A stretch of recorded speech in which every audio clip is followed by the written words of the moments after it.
So LSU is one of the more intriguing teams in all of college football, and a big reason why, because of it, is because of Brian Kelly. Brian Kelly is known to be one of the best coaches in college football, especially without a national championship, but I digress.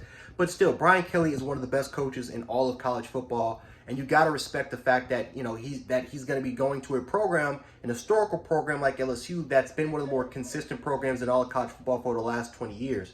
Now, obviously, the last couple of years have kind of been a downturn for them.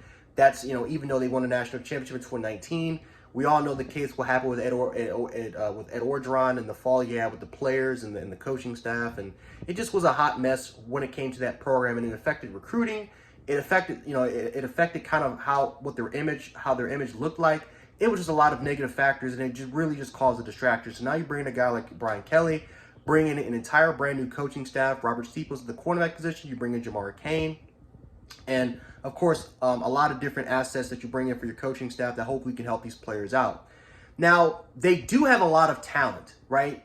It's not like Lincoln Riley with USC where you had to bring in an entirely brand new, player system, I guess, from the transfer portal. It's not like you brought a whole bunch of brand new players to the portal that were automatically going to be inserted as starters. Now, they did focus on the transfer portal because they wanted to try to make that team a little bit more better, especially because LSU did not really have a great recruiting class. They weren't top 10 or top 5, especially when they're you're going against your rival in Alabama, and of course some other teams there. You want to try to get the part there. So for the most part, they did focus a little bit on the transfer portal, but it wasn't too much to the point where it was just that much of a need. Now, they did get players like Gerard. I'm going to probably butcher some of these names, so excuse me. But you look at, you get a kid like Bernard from Oklahoma State at cornerback. You bring in a guy like Gregory Brooks from Arkansas. You bring in some other assets. Jay Ward's going to be coming back from your secondary that you can play at the outside cornerback position. For the most part, Mike Jones is going to be there. You look at your defensive front, the defensive line. I still feel like that might be one of the more underrated defensive lines in the country with. You bring in Jaquelin Roy, Mason Smith. You bring in Ali Gay with B.J. Ojolari playing at your edge rushing positions. That's going to be a very underrated unit. And again, I wouldn't be surprised at all if a couple of those guys end up being potential first-round prospects, especially looking at a guy like Ali Gay, who has very, very similar traits to kind of a Jermaine Johnson. He's had that comparison for, especially, Mel Kiper's kind of gave him that comparison to a little bit more of a Jermaine Johnson. So, they got experience, especially on the defensive front, and that defensive line could be a key strength for them.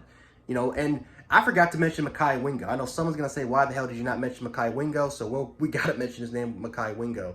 Miles Frazier from the offensive tackle position is a name that also has to be included there as well. One of the better tackle prospects, was kind of more of a 5-star, was labeled as 5-star given to, according to 27 Sports, with their whole brand new transfer portal ratings. So that's a guy that you can turn the offensive line and make that unit a little bit better than what it is. And they do bring back a little, some experience from their offensive line. It wasn't a groundbreaking offensive line last year, but it should be a unit very comparable to 2019 to 2018, where, you had some issues there, but with a little bit of experience and some continuity, they will be fine. So we'll see what LSU does for 2022 there. They do need to step up at the running back position, and more specifically, John Emery Jr., Armani Goodwin. They need those players to step up when it comes to LSU. You do lose Ty Davis Price, who was probably one of the more underrated running backs in the SC. Not a lot of people really paid that much attention to him. But they need a guy like John Emery Jr., a guy that was a 5-star recruit from Louisiana, the prodigy child there, has not lived up to expectations. So they need a player to step up for them, especially at that running back position. Hopefully that could be John Emery Jr. As far as your receivers goes, Keyshawn Butte is back after kind of playing, I think, around 4 to 5 games, got hurt, had a season-ending injury. He'll come back for them, and now we hopefully get to see him back 100% fully healthy and ready to go, because if he's healthy, he's one of the best receivers in college football, and he's a first-round prospect. So having him back is great. You also got some young talent at your other receiving positions. Brian Thomas is looking to step a big role. We'll see if Jack Bach can step up as your slot receiver and be huge there. Again, LSU has a lot of talent at pretty much everywhere. Really, there's some question is maybe a little bit of inexperience and how well the coaching staff is really going to fit in with these players, right? Can these coaches develop these players and get them ready for the next level? That's the question. Because for the most part, it's always been about LSU competing with Alabama, or can they finally eclipse them? And when they finally got over the hill, or when there's years where they finally got over the hills, then all of a sudden the expectations are set to an all-time high, and LSU's really they've never been able to live up to those expectations. And LSU is one of the few schools out there that can do it. They just haven't done it yet. And it seems like every single time I do a preview video on LSU, the talent is there, but there's something missing, whether if it's the coaching staff or it's just something internal going with the program. Something is missing.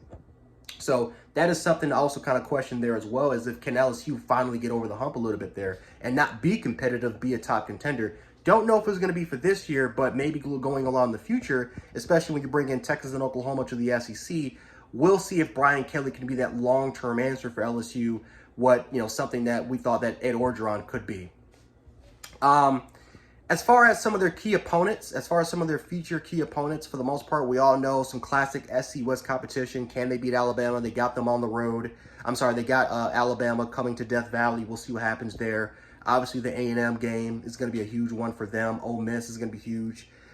So besides kind of the SC West counterparts, I do wonder if LSU, again, can they eclipse, can they go beyond the expectations? Because from an outsider, from an outsider perspective, no one's counting on LSU to be competitive. Matter of fact, the last couple of years, besides really me and a few other people, they've counted out LSU. I've kind of been one of the rare ones to say LSU could be a 9-10 win football program, and then I kind of look like a fool. I do think LSU can reach it. I like their coaching staff. I like Brian Kelly as a head coach himself. And I do think that the realm of possibility of 9 wins, maybe if they can get to 10 wins, it'd be a dark horse. I think it's definitely, it could be there. I just respect their talent. And at the end of the day, everywhere Brian Kelly has been at, he's won. And I'm not saying he's won around like 7 or 8 games a year. No, he's won games, right? He's normally a 9-10 win football, average. He averages that. I would say maybe the early stages of Notre Dame, where around 2013, 2014, they were like around a 8-9 win football program. They've really won around 10 to 11 games almost every single year.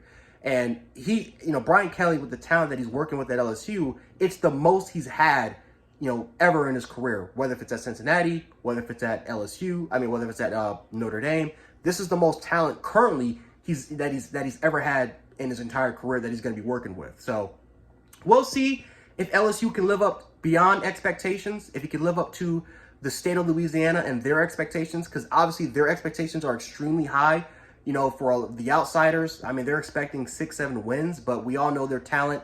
It's up there with the Alabamas and the Georgias of the world, but no one really pays attention to them anymore because they're just not that relevant a program over the last couple of years. But in state, there's no question the expectations are going to be high, especially with the resume that Brian Kelly's got. And so we'll see what happens. But I'm expecting around 8-9 wins this year for the regular season. I'm going to put my expectations down a little bit. 8-9 wins is what I'm expecting. But we'll see if Brian Kelly can live up to people's expectations and get LSU to become a relevant program once again.